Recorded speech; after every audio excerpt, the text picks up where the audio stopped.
Hello students. तो अपन P block पढ़ रहे थे, ठीक है। तो पी ब्लॉक में अपन ने नाइट्रोजन फैमिली कंप्लीट कर लिया था और ऑक्सीजन फैमिली के बारे में पढ़ रहे थे। उसमें अपन ने बहुत सारी चीज़ें देख ली थी। प्रीवियस वीडियो में अपन ने ऑक्सो एसिड्स ऑफ सल्फर देखे थे। तो जिसने प्रीवियस वीडियो नहीं देखा है पहले जाके वो देखें, फिर इस वीडियो में कंटिन्यू करें, ठीक है। तो आज अपन पढ़ेंगे सल्फ्यूरिक एसिड H2SO4 के बारे में। इसकी मैन्युफैक्चरिंग कैसे होती है, इसकी प्रॉपर्टीज़ क्या है, इसके यूजेस क्या है, कहाँ कहाँ पे इसको यूज़ किया जा सकता है, वो सब देखेंगे इस वीडियो में, ठीक है। तो सल्फ्यूरिक एसिड क्या है? एक H2SO4 is most abundantly used chemical in the industries. इसको इंडस्ट्रीज़ में बहुत ज़्यादा यूज़ किया जाता है, ठीक है। और इसको बनाने के लिए हम कौन सी प्रोसेस यूज़ करते हैं? कॉन्टैक्ट प्रोसेस का यूज़ करते हैं। इस प्रोसेस में 3 मेन स्टेप होती हैं। पहले जो सल्फ़र है या सल्फाइड के ओर्स हैं उसको एयर के साथ जनरेट करके SO2 बनाना है। फिर उसके बाद जो SO2 बना है उसको SO3 में कन्वर्ट करना है in the presence of oxygen by और इसमें क्या होगा? एक कैटलिस्ट होगा जो कि क्या होगा? V2O5, जो कि क्या होगा? इस प्रोसेस को जल्दी से कैरी फॉरवर्ड करवाएगा, ठीक है। फिर थर्ड स्टेप क्या होगा? जो SO3 बना है उसको एब्जॉर्ब करवाना है और H2SO4 में उसको एब्जॉर्ब करवाना है और क्या बनवाना है? ओलियम बनवाना है, ओके। तो देखते हैं ये कैसे बनता है। जो SO2 प्रोड्यूस हो रहा है, ठीक है, इसको प्योरीफाई करेंगे हम। कैसे? उसके अंदर जो भी डस्ट है उसको रिमूव कर देंगे और जो भी इम्प्योरिटीज़ हैं जैसे कि आर्सेनिक के कंपाउंड्स हैं उनको पहले क्या करेंगे? रिमूव करेंगे। पहले SO2 को अपन पूरा प्योरीफाई करेंगे, ठीक है। अब मेनली सबसे इम्पॉर्टेंट जो प्रोसेस होता है इस पूरे रिएक्शन में वो होता है कि SO2 का SO3 में कन्वर्ट होना in the presence of catalyst that is V2O5, ठीक है। इसमें कन्वर्ट होना ये बहुत क्रूशियल या बहुत की स्टेप होता है, ये ज़रूरी स्टेप होता है, ठीक है। ये वाला रिएक्शन। अब यहाँ पे अमाउंट ऑफ हीट क्या हो रही है? लिबरेट हो रही है, निकल रही है। तो ये क्या है? एक एक्सोथर्मिक प्रोसेस होता है और ये क्या होता है? रिवर्सिबल प्रोसेस होता है। मतलब अगर ऑप्टिमम टेम्परेचर नहीं, ऑप्टिमम प्रेशर नहीं मिला तो ये फॉरवर्ड जाने की वजह बैकवर्ड भी जा सकती है। मतलब SO2 और O2 भी निकाल सकती, ना कि SO3 अपना डिज़ायर्ड प्रोडक्ट देगी।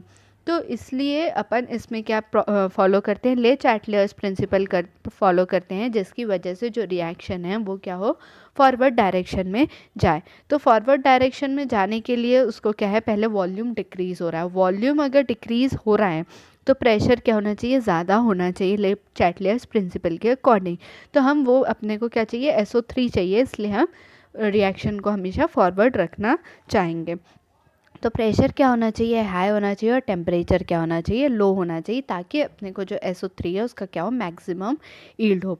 टेम्परेचर इतना भी लो नहीं करना है हमें कि रेट ऑफ रिएक्शन क्या हो जाए? बहुत कम हो जाए। ताकि मतलब इतना भी कम नहीं कर देना है कि जो रिएक्शन हो रहा है बहुत स्लोली हो, ठीक है। ऑप्टिमम टेम्परेचर अपने को देना है। तो उसके लिए प्रेशर कितना है? 2 बार प्रेशर होना चाहिए और टेम्परेचर कितना होना चाहिए? 720 केल्विन टेम्परेचर होना चाहिए। जो SO3 गैस है कैटालिटिक कन्वर्टर में जो SO3 गैस बना है उसको हम क्या करेंगे? कॉन्सेंट्रेटेड H2SO4 पे क्या करवाएंगे? एब्जॉर्ब करवाएंगे और उससे क्या होगा? वो क्या बनाएगा? ओलियम बनाएगा। फिर जो डाइल्यूट ओलियम रहेगा, वाटर के साथ जो डाइल्यूट ओलियम बनेगा वो क्या देगा? हमें H2SO4 देगा, जो कि क्या होगा? डिज़ायर्ड जितना कॉन्सेंट्रेशन का हमें चाहिए उतना H2SO4 अपने को मिल जाएगा, ठीक है।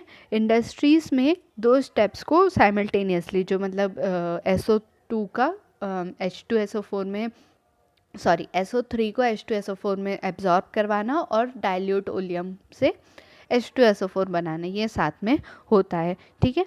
जैसे कि SO3 plus H2SO4 give rises to oleum. फिर ओलियम से क्या बन रहा है? H2SO4 बन रहा है, जो कि हमें डिज़ायर्ड कॉन्सेंट्रेशन का मिल रहा है। जो कॉन्टैक्ट प्रोसेस से H2SO4 बनाया जाता है वो 96 to 98% क्या होता है? प्योर होता है। तो अब अपन डायग्राम के थ्रू कॉन्टैक्ट प्रोसेस को समझते हैं, ठीक है। पहले कुछ अपने को इनके बारे में देखना पड़ेगा, कौन कौन से अपने को चीज़ें यूज़ हो रही हैं, कौन कौन से कन्वर्टर्स, कौन कौन से चीज़ें यूज़ हो रही हैं। जैसे कि अपना पहला प्रोसेस आ गया सल्फ़र बर्नर, दूसरा हो जाएगा वॉशिंग एंड कूलिंग टावर, दूसरा हो जाएगा ड्राइंग टावर, तीसरा सॉरी।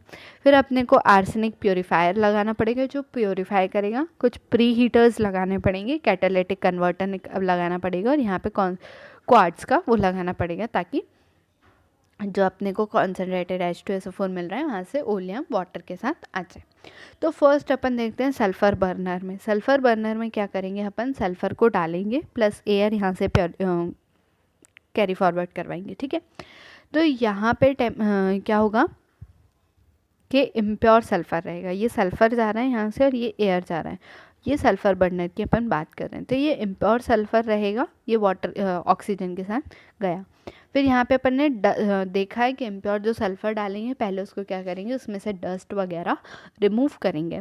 तो डस्ट रिमूव करने के लिए डस्ट प्रेसिपिटेटर लगा दिया, तो यहाँ पे जितनी भी डस्ट रहेगी वो प्रेसिपिटेट हो जाएगी। फिर उसके बाद अपन ने क्या लगाया, वॉशिंग एंड कूलिंग टावर। यहाँ पे क्या होगा, जब वाटर स्प्रे करेंगे हम तो जितने भी जो सॉल्युबल इम्प्योरिटीज़ हैं वो क्या हो जाएंगी, यहाँ से निकल जाएंगे। जो भी इम्प्योर सल्फ़र में SO2 में जो भी सॉल्युबल वाटर के अंदर जो सॉल्युबल इम्प्योरिटीज़ हैं वो यहाँ से निकल जाएंगे। फिर यहाँ पे हम कॉन्सेंट्रेटेड H2SO4 जो डालेंगे तो इससे क्या होगा, जो एसिड सॉल्युबल इम्प्योरिटीज़ हैं वो निकल जाएंगे और यहाँ पे वेस्ट एसिड बाहर निकल जाएगा, ठीक है। यहाँ पे ड्राइंग हो जाएगा। फिर नेक्स्ट में जो अपना ड्राई SO2 और ऑक्सीजन निकला है उसको हमने यहाँ पे डाला। तो यहाँ पे जितने भी आर्सेनिक की इम्प्योरिटीज़ हैं या फेरिक ऑक्साइड की जिलेटिनस हाइड्रेट करके फेरिक ऑक्साइड में आर्सेनिक की इम्प्योरिटीज़ निकाल दी। तो यहाँ पे अपने को क्या हो गया, प्योर सल्फ़र मिल गया। फिर प्री हीटर में अपन ने थोड़ा सा हीट कर दिया। यहाँ पे कैटालिटिक कन्वर्टर में क्या होगा, वेनेडियम ऑक्साइड का कैटलिस्ट होगा। यहाँ तक कि क्या अपना प्योर SO2 आ गया है। अब कैटालिटिक कन्वर्टर में SO2 प्लस ऑक्सीजन है तो ये क्या काय में कन्वर्ट हो जाएगा, SO3 में कन्वर्ट हो जाएगा। अब SO3 को क्या करना है, अपने को कॉन्सेंट्रेटेड H2SO4 पे एब्जॉर्ब करवाना है। तो यहाँ से अपन ने कॉन्सेंट्रेटेड H2SO4 स्प्रे करा और ये यहाँ पे क्या हो गया, एब्जॉर्ब हो गया और वहाँ से अपने को क्या मिल गया, ओलियम मिल गया। ओलियम मिल गया तो आगे का प्रोसेस यहाँ से हो जाएगा और कॉन्सेंट्रेटेड अपने को जो डिज़ायर्ड कॉन्सेंट्रेशन का H2SO4 चाहिए वो मिल जाएगा। तो ये हो गया अपनी कॉन्टैक्ट प्रोसेस, ठीक है। नेक्स्ट अपन प्रॉपर्टीज़ देखते हैं सल्फ्यूरिक एसिड की।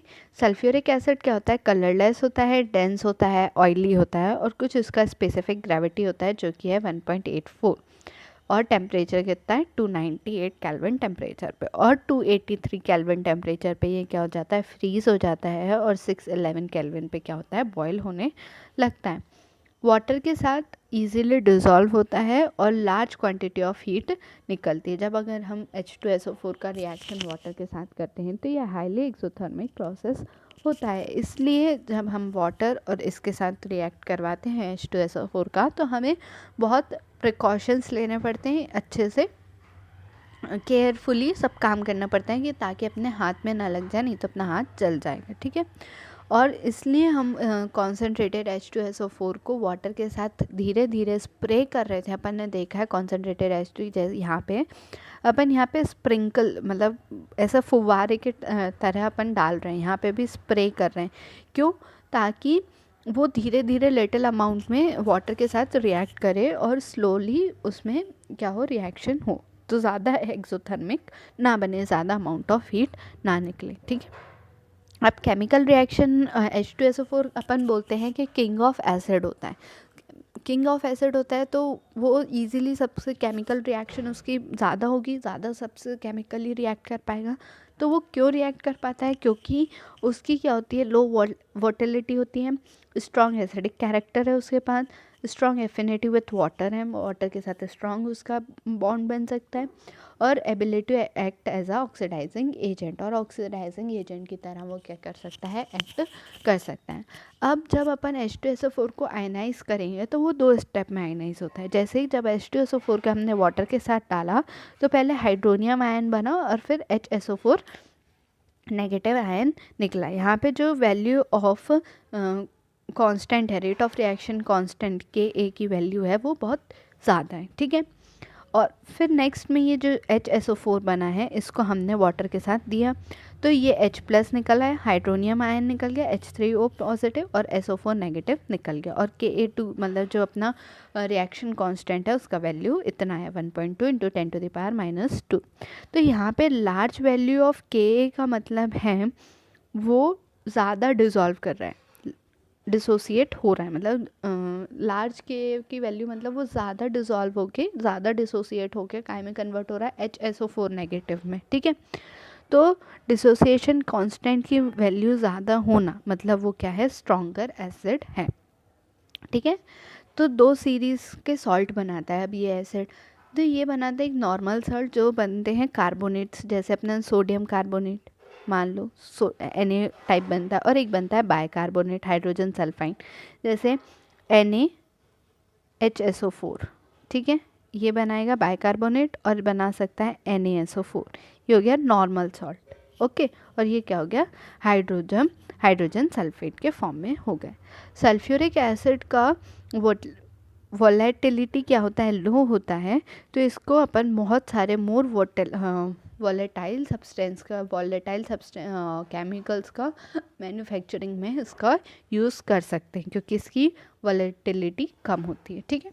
जैसे कि यहाँ पे अपन ने MX टाइप का एक मेटल लिया, उसको वाटर के कॉन्सेंट्रेटेड H2SO4 के साथ रिएक्ट करवाया, तो क्या बन गया अपना HX, और M2SO4 अपना कंपाउंड बन गया है, ठीक है। यहाँ पे ये कुछ X की वैल्यू अपने को पता ही है कौन कौन से मेटल्स अपन यूज़ कर सकते हैं। कॉन्सेंट्रेटेड H2SO4 जो होता है स्ट्रॉन्ग डिहाइड्रेटिंग एजेंट होता है। डिहाइड्रेटिंग एजेंट मतलब वो जिस भी कंपाउंड में जितना भी वाटर है वो सब उसको वाटर को निकाल लेगा, तो वो उसको डिहाइड्रेट कर देगा, ठीक है। तो जो वेट गैसेस होती हैं, जो गीली गैसेस होती हैं, उसको हम ड्राई कर सकते हैं by passing through the sulphuric acid. Sulphuric acid से पास करने पे जो अपनी गीली गैसेस हैं वो क्या हो जाएंगी, ड्राई हो जाएंगी, ठीक है। पर इसमें भी एक कंडीशन होनी चाहिए कि वो जो गैस हम डाल रहे हैं वो कॉन्सेंट्रेटेड H2SO4 के साथ रिएक्ट नहीं करनी चाहिए, ठीक है। सल्फ्यूरिक एसिड के साथ उसका कोई रिएक्शन मतलब वो क्या होनी चाहिए, नोबल होनी चाहिए, अनरिएक्टिव होनी चाहिए, ठीक है। सल्फ्यूरिक एसिड रिमूव करता है वाटर ऑर्गेनिक कंपाउंड्स में से, इसलिए चार्जिंग एक्शन कार्बोनेट्स पे बताया। जैसे ये वाटर ग्लूकोज लिया अपन ने, तो इसमें से जितना कॉन्सेंट्रेट है इसको कार्बन निकाल दिया और पूरा जितने भी वाटर मॉलिक्यूल्स हैं वो रिमूव कर दिए, ठीक है। हॉट कॉन्सेंट्रेटेड सल्फ्यूरिक एसिड जो होता है वो मॉडरेटली स्ट्रॉन्ग ऑक्सीडाइजिंग होता है, मतलब इतना अच्छा ऑक्सीडाइजिंग एजेंट नहीं होता है, ठीक है। इंटरमीडिएट की तरह बिहेव करता है between the phosphoric and the nitric acid के बीच में, इसका क्या होता है, ऑक्सीडेशन पावर होता है। बोथ मेटल्स और नॉन मेटल्स ऑक्सीडाइज हो सकते हैं कॉन्सेंट्रेटेड सल्फ्यूरिक एसिड के, तो उससे क्या रिड्यूस क्या मिलेगा अपने को, SO2 गैस लिबरेट होगा। जैसे कि SO को Cu का हम कॉन्सेंट्रेटेड दे रहे हैं तो क्या मिल रहा है, SO2 गैस, सल्फर के साथ ले रहे हैं तो SO2 गैस मिल रहा है, और कार्बन के साथ ले रहे हैं तो भी SO2 गैस मिल रहा है। नेक्स्ट अपन देखते हैं uses of sulphuric acid. Sulphuric acid के यूजेस, ये क्या है, इंपॉर्टेंट इंडस्ट्रियल केमिकल है, अपने देख लिया है।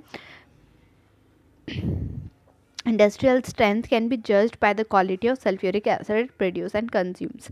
अब हम बता सकते हैं कि नेशन की जो इंडस्ट्रीज़ हैं उनकी क्वालिटी क्या है, जितना वो कितना अमाउंट में सल्फ्यूरिक एसिड बना रहे हैं और कितना अमाउंट में उसको यूज़ कर रहे हैं, उससे हम बता सकते हैं कि ये इंडस्ट्री कितनी अच्छी है, ठीक है।